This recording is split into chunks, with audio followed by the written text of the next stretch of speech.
Hello and a warm welcome to Federal Special Program Capital Beat. The budget session of the Parliament started today with the joint address of President Draupadi Murmu. And during her joint address, she made a couple of points. She spoke about the achievements of her government in 2023 and 2024. She spoke about the passage of the Women's Reservation Bill. She spoke about India's 100 plus tally at Asian Games. She spoke about a tit for tat policy, the security environment in Jammu and Kashmir, Article 370. And she also spoke about the Ram temple, especially the consecration ceremony, that it being the pride. Apart from that, she also spoke about how India now is amongst the top 5 economies emerging out from the fragile 5. She also spoke about the 25 crore people who have been lifted out of poverty. And then she spoke about the edifice of the government, which is based on the pillars like youth, women, farmers, and poor. Now, if you look at the speech, now the opposition has been raising a point that it looks like an election speech. It looks like a propaganda tool of the Modi government. So we'll try and critically analyze as to how President Murmu's speech looks like. I'm joined by Anand Sahai, who's a senior journalist and political commentator. So thank you so much for joining. We have TK Rajlakshmi, who's the deputy editor of the Frontline. Thank you, Rajlakshmi. And I'll begin with Mr. Anand Sahai. Anand, how would you really appraise President Murmu's speech, given the fact that opposition has already raised so many points about the fact that important points have been omitted out of the speech, and it looks more or less like a propaganda tool of the Modi government? Yes, Anand. I think the opposition has been very kind. It's a very long thing. It's a very long speech, unusually so, and it's a pack of rubbish, propaganda or otherwise. It speaks very poorly of the fact of these speeches are prepared by the government. The president is only required to read it out. So I'm not saying anything, for the president or president's office, Rashtrapati Bhavan, but it has as its achievements that Rajpath has become Kartavya Path. Is that an achievement? Changing of name of a road? Right. Okay. Then it says things like poverty is caused by illness. Then poverty is not caused by unemployment. Yeah. It's caused by illness. It has these strange things of this kind. And then it is patting itself on the back for constructing Ayodhya Dham, Yeah, and Kashi Dham, etc. Were these on the election manifesto of this government, which is about to go out of office and face an election? Was it on the manifesto? Had you placed it on the manifesto, would you have got the votes you did? I think these are questions which are relevant in any democracy. To cite these as as matters of importance that your government has done, that's why you cite them under achievements. I really don't know. I mean, it doesn't talk about the economy. It talks about the intangible things, about our past greatness, and how linking that to modern rapid advancement. These are, I'm paraphrasing from the speech, yeah, that in the last 9 years or 10 years, this is what we've done. We have opened the doors to our past greatness, past achievements. I mean, let us talk about it one by one. They don't do that. They use these, very blanket expressions of that nature. And what are your achievements on the present day? It says that we are heard with great respect on the world stage. Your neighbor China is not hearing you with any great respect. It's in occupation of vast thousands of square kilometers of territory where you patrolled earlier. The superintendent of police of that region, a brave woman, who said at the conference of DGPs a few months ago that out of 65 there are 26 patrol points where Indian troops used to go earlier, unhindered, unmolested. Those are blocked. Is this a sign of your voice being heard with great respect everywhere in the world? Right. All of the South, the global South, the expression used for the developing countries. Right. Your name has become a joke in those places after you sided with Tel Aviv, government of Israel, on the Palestine question. Right. One of those countries, a country which is known as South Africa, which has emerged from apartheid, and is still a very poor country. They have filed a court case in the ICJ, International Court of Justice. You should have lent it your moral support. But you are on the wrong side of history. You're on the side of those who are perpetuating genocide, just like President Biden of the USA is. You're following the US example slavishly. This is slavish mentality. And one claim being made in the Rashtrapati's speech is that we are trying to end the slavish mentality. Yeah. It is laughable. May I just stop here? Right. And it's very clear from what Anand has just pointed out, Raj Lakshmi. So what should have been expected out of the president's speech? If it looks like a list of omissions, she's not spoken about the important issues like unemployment. She's not spoken about, genuine concerns, like people who are from the marginalized community, that has not been mentioned. Does it look like a one-sided narrative, which again has been presented before the people through the president's speech? Yes, absolutely, Nilu. I think it is the entire effort has been to say and to show that everything is absolutely hunky-dory and that there's nothing wrong with the state of affairs. And yes, it was a speech which was essentially layered with several so-called achievements, but then as Anand said, they're not really tangible in that sense. And it was an election speech, essentially. Of course, since it's from the president's office, one can't say that she's making an election speech. But as you all know, that the president articulates the will of the government essentially when such speeches are made.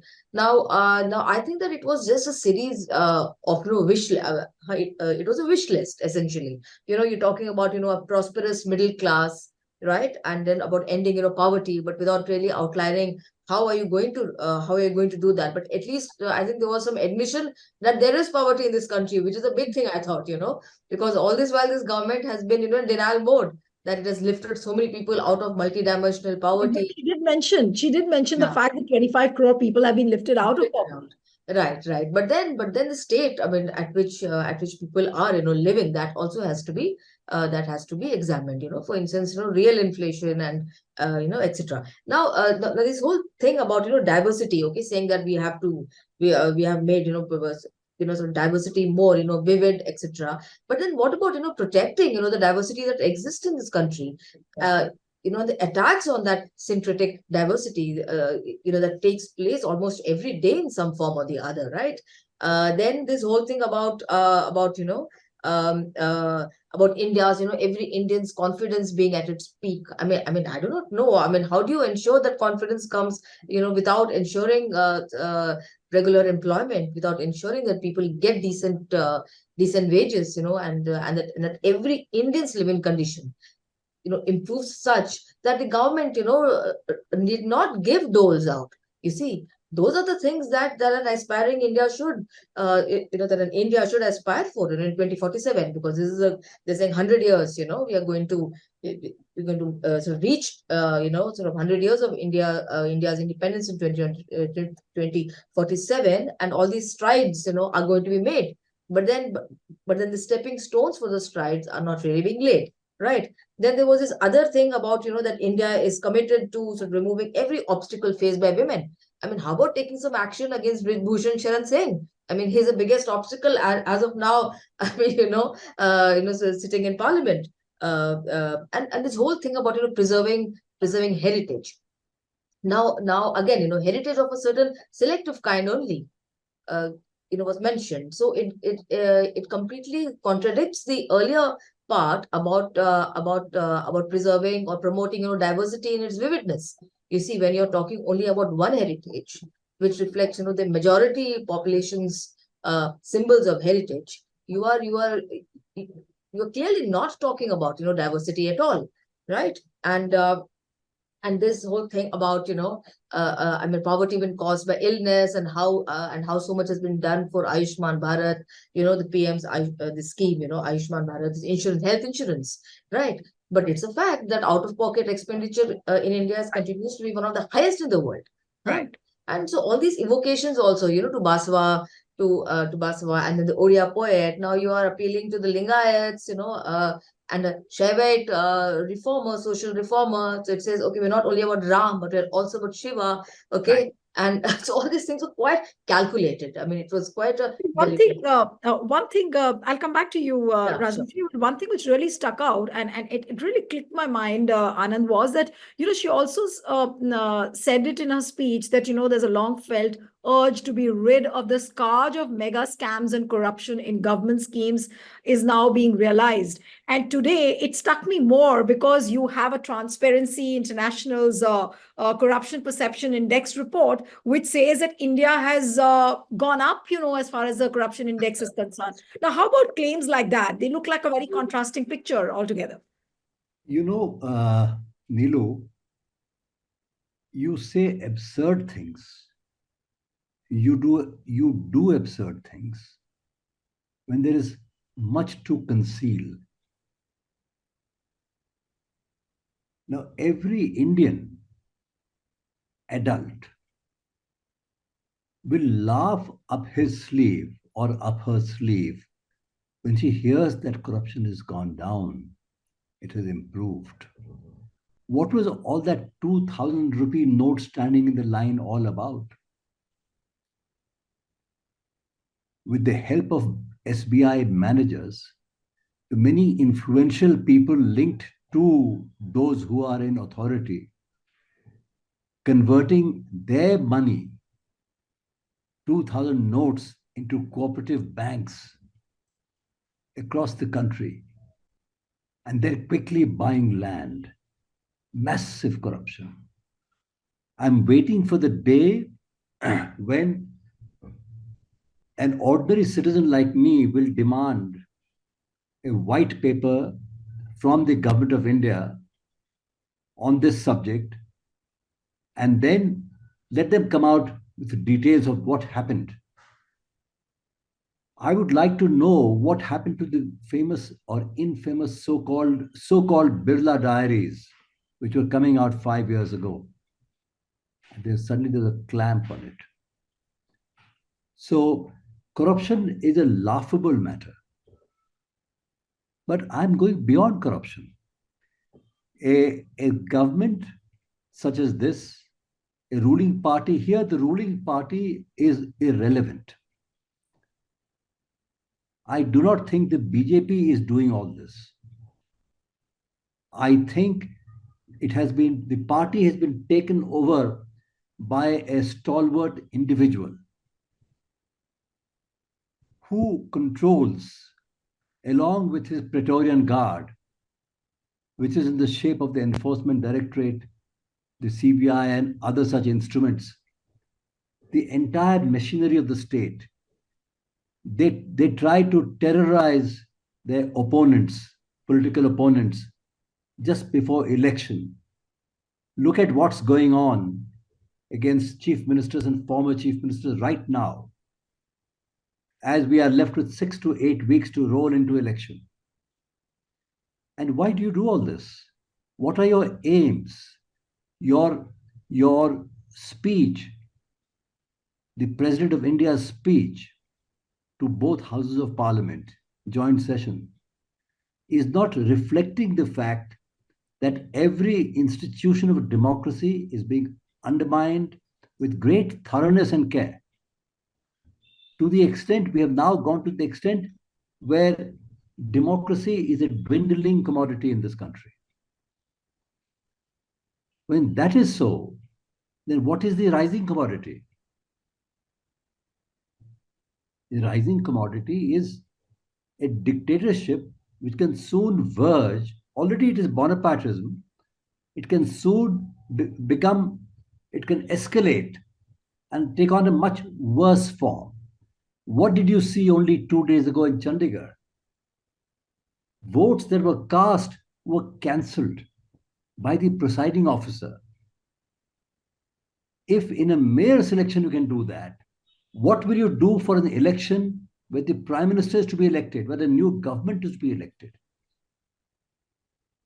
A complaint has been made to the election commission, chief election commissioner, by a very distinguished retired civil servant, Mr. E.A.S. Sharma, who was known as a man of integrity and great probity when he was in service about 15 years ago. Yeah. Some of us have dealt with him. He's written to the chief election commissioner, and the man is silent. The fact that the Bharat Electronic Limited under the Defense Ministry has on its board of directors 3 persons related to the ruling party, and it is this BEL which manufactures or codes the electronic voting machines of the country. This was the question raised by Mr. Sharma of the Chief Election Commissioner. So in a country where democracy is going to smithereens, this lengthy speech talking about stuff like our great achievement of building a temple, our, trying to get out of a slavish mentality, our doing everything we can for the women. How does all this accord with the idea, with the most rudimentary idea of progress and advancement, national advancement? And the data you mentioned a little while ago, the Indian data is fudged. Nobody believes the data that you get anymore. Ask the people who've been in the statistics system of this country at the highest levels. You read their writings. Today, our data is looked at with the same degree of suspicion that Beijing data used to be looked upon earlier. True. I'm sorry, we are in a goddamn mess. As a people, as a country. I don't care who sits in the Rashtrapati Bhavan, and I don't care who takes oath as Prime Minister. Indeed, that's very disturbing. And you were mentioning about Mr. E.A.S. Sarma, and we had interviewed him for the Federal yesterday. But Rajlakshmi, coming to the point where President Murmu mentions about the structure of the edifice, which is based on women, which is based on poor, the farmers, the youths. Now, is this the vote bank, which is very, very clear, which BJP has in mind for the coming elections? And tomorrow's budget allocations also, are we to presume that tomorrow's budgetary allocations for the interim budget will be targeting this particular segment of the women, the farmers, the poor?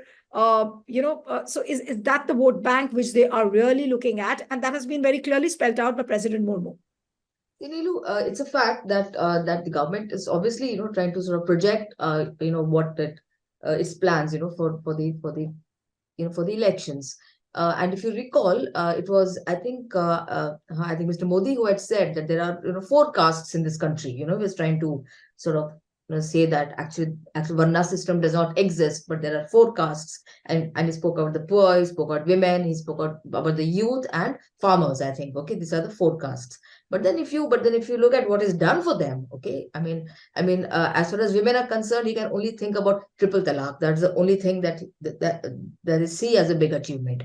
As far as this thing about Article 370 also, of course, it is not part of the forecasts. But then he said, but the speech said, that the people wanted it.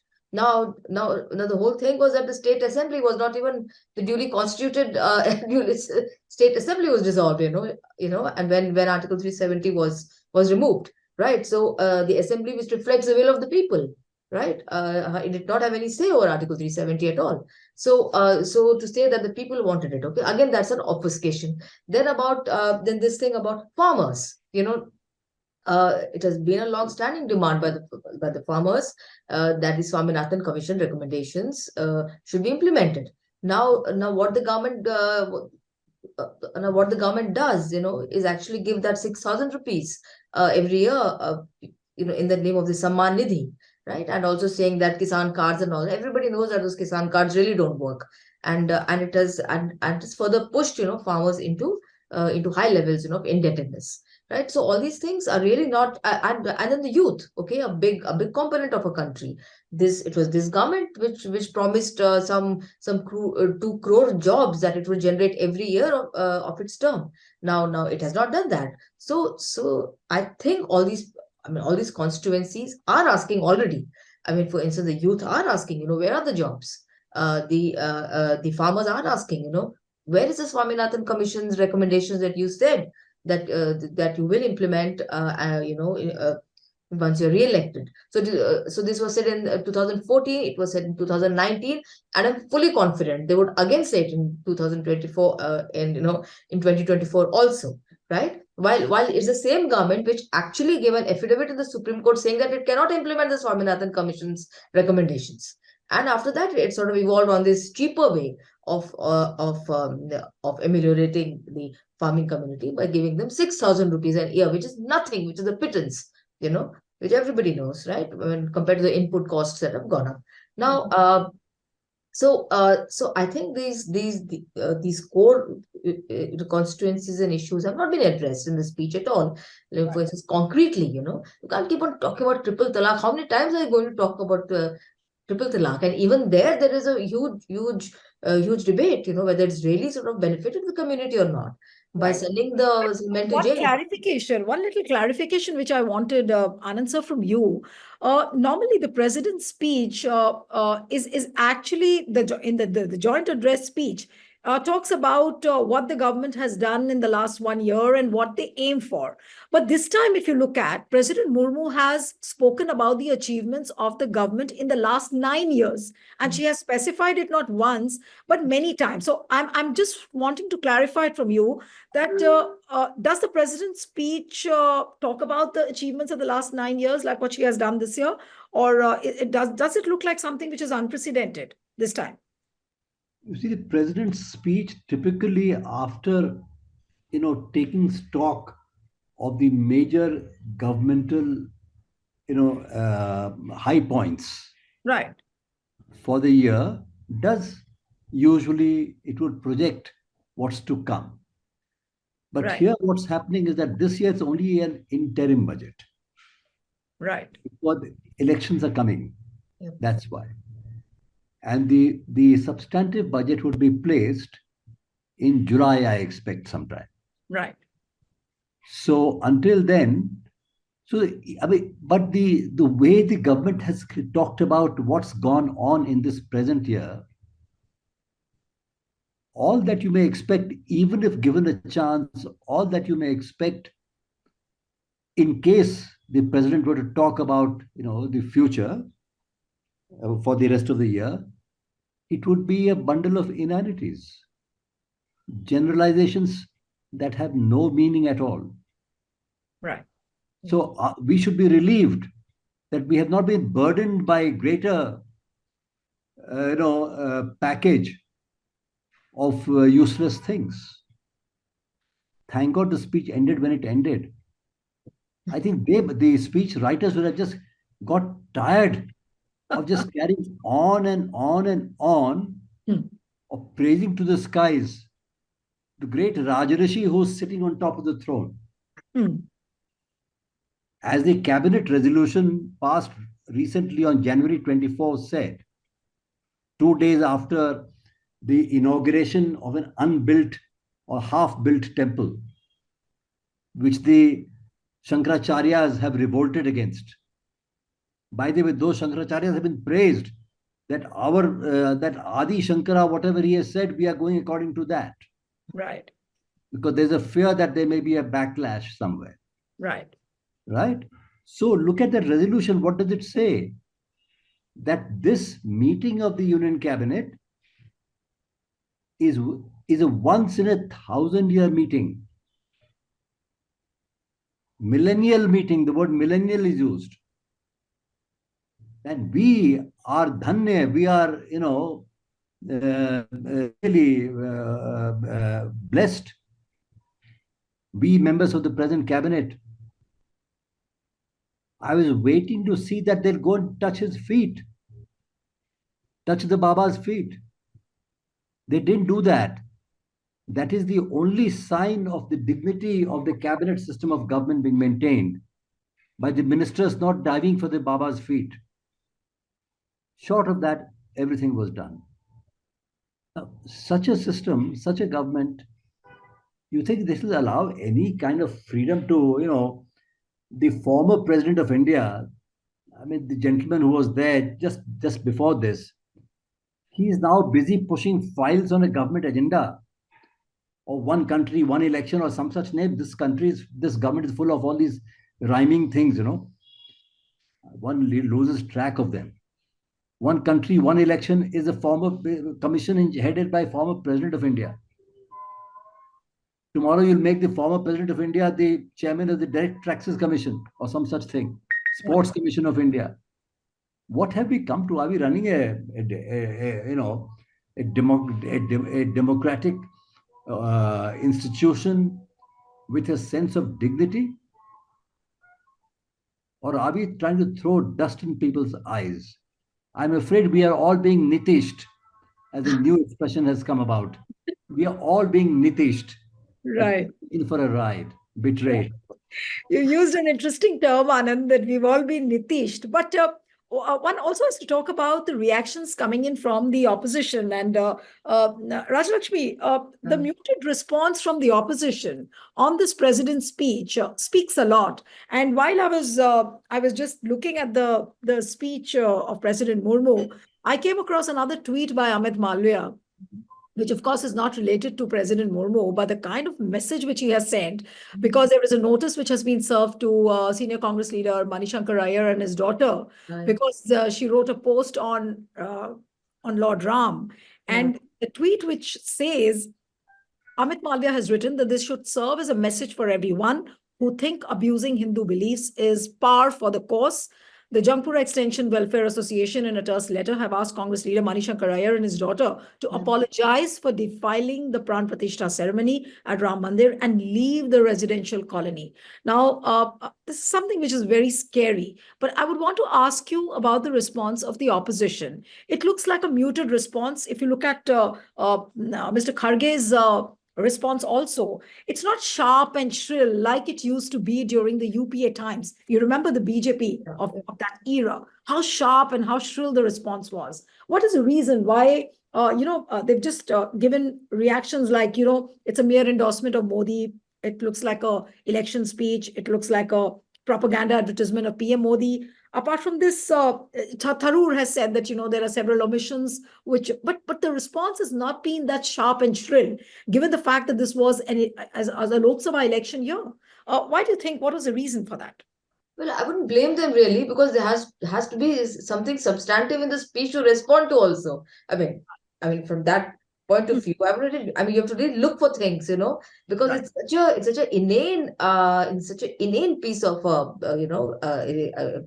speech, which really has in terms of content is nothing, and the open appeasement politics, it clearly comes through, because otherwise, as I said, why would you mention Basava, the Saint Basava, out of the blue, and in fact on 18th January, the Karnataka government, they declared him as as a state cultural leader. Now it seems there is no precedent of any of the state declaring anybody as its cultural leader, but because the Karnataka Congress government had done it on 18th, Okay, and of course, You mentioned in the speech. yeah, and he's a big icon, the Lingayat community. I mean, Lingayat leader essentially, spiritual leader, social reformer. So here you have here, especially sort of specifying that, and also there was also reference to the words, of an Odia woman poet. Now again, one really doesn't. All these things are very, very calculatedly done.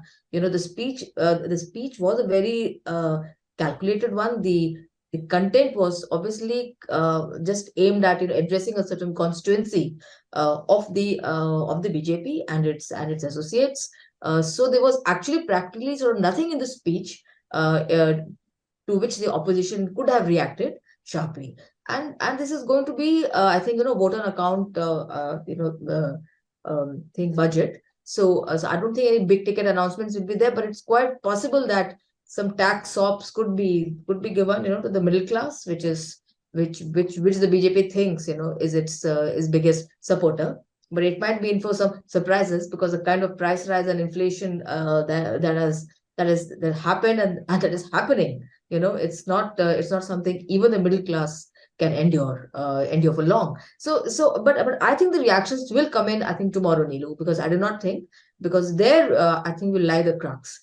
I think both the speech as well as the announcements made tomorrow will form the basis for a more cogent and comprehensive reaction from the opposition. Yeah.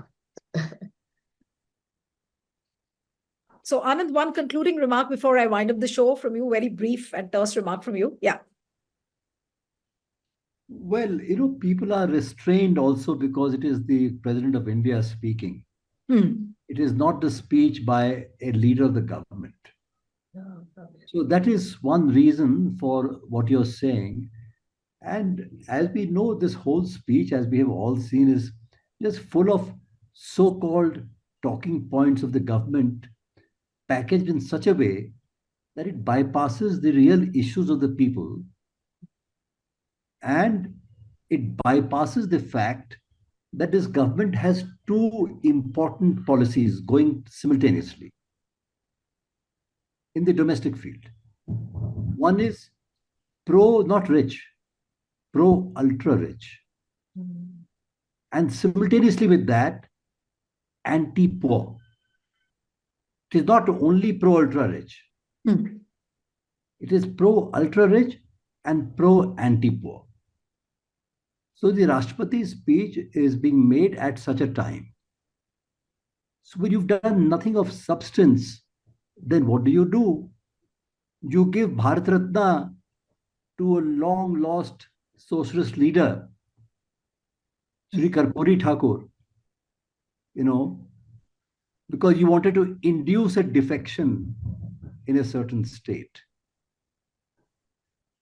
You suddenly think of this old saint, social reformer of Karnataka.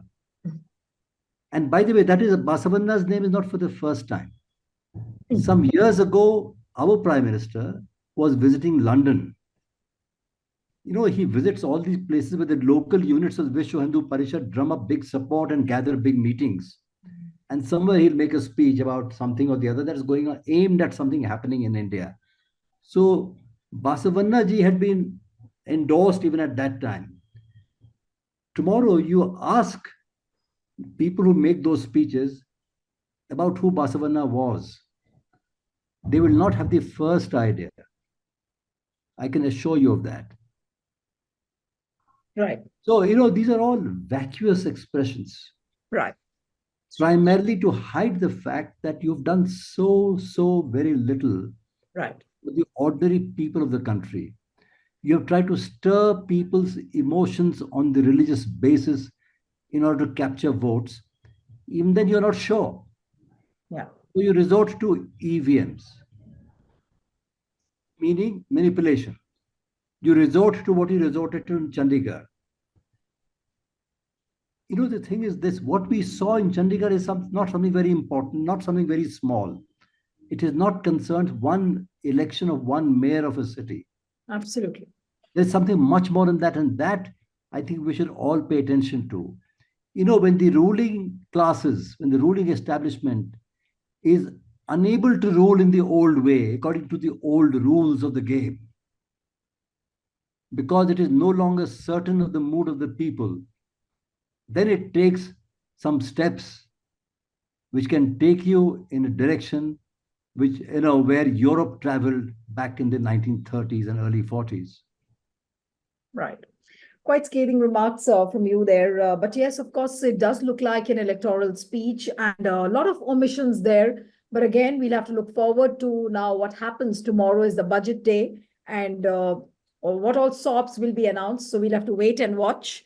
For now, thank you so much, Mr. Anand Sahai, Raj Lakshmi. Thank you so much. And one appeal to the viewers who are watching this discussion: subscribe to our channel, send us your feedback, and stay tuned to the Federal. And also for tomorrow's Budget Day Live, do not forget to join Federal at 3 p.m. for a critical analysis of the union budget. Thank you so much.